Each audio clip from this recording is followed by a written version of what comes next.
ASTRA, from the Space Hardware Club at the University of Alabama in Huntsville, is proud to present our 2024 System Acceptance Review.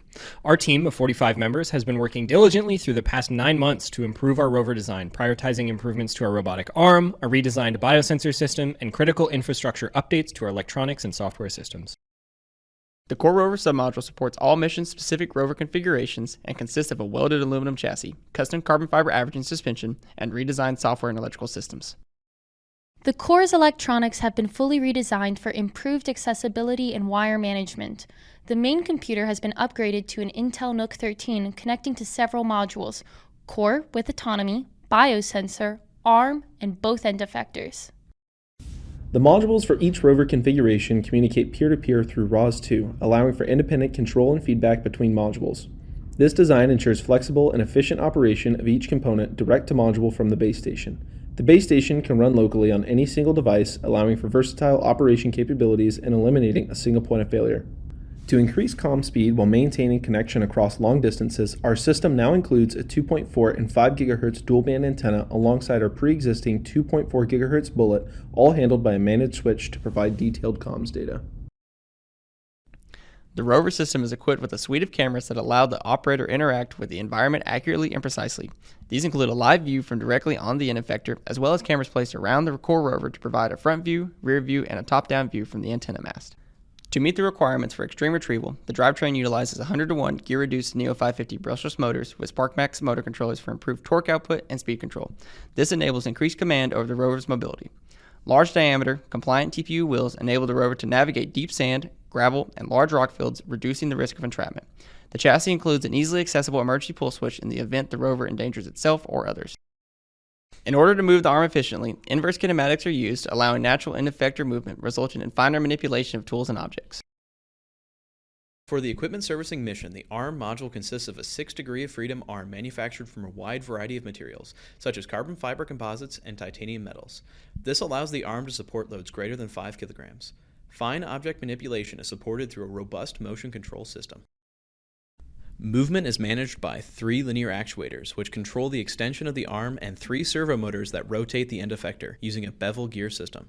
This configuration allows the arm to reach a distance of 1.9 meters and grasp objects up to 5.4 centimeters wide.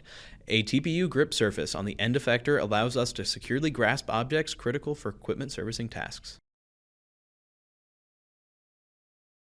The biosensor for this cycle has been designed to achieve 3 primary missions: surface sample collection and chemical analysis, subsurface environmental conditions surveying, and subsurface sample retrieval.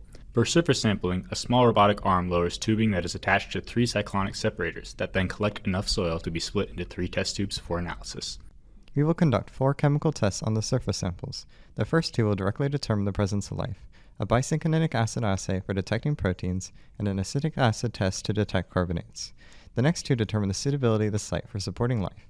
One uses methylene blue to determine the presence of perchlorates, a compound which is unfavorable for supporting life. The final test utilizes nitrate, nitrite, ammonia, and pH test strips for analyzing the soil environment. Once a viable site has been selected, the subsurface sample is collected with an end effector attachment on the end of our primary arm. Mounted to the end effector is a custom auger that can be sealed in situ once the proper depth is reached, isolating the subsurface sample.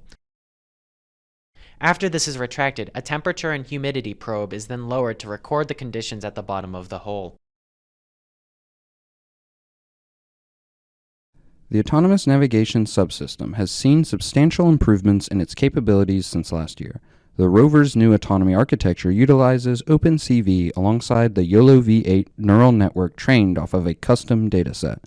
This allows the rover to detect all relevant competition objects: hammers, bottles, and Aruco tags. The rover utilizes GNSS satellites to determine its positioning, and then uses that information along with its IMU bearing to navigate to specified points with a high degree of precision. From given coordinates, the rover then autonomously searches a specified area for competition targets using a horizontal sweep search pattern. The system obtains depth data used for object avoidance and local pathfinding from a front-mounted Intel RealSense depth and IR camera. Throughout the season, we have created a positive community impact through multiple events that have encouraged over 6,000 local students and families to pursue engineering and other STEM involvement. This concludes our System Acceptance Review. Thank you for your consideration. We look forward to seeing you in Utah this summer.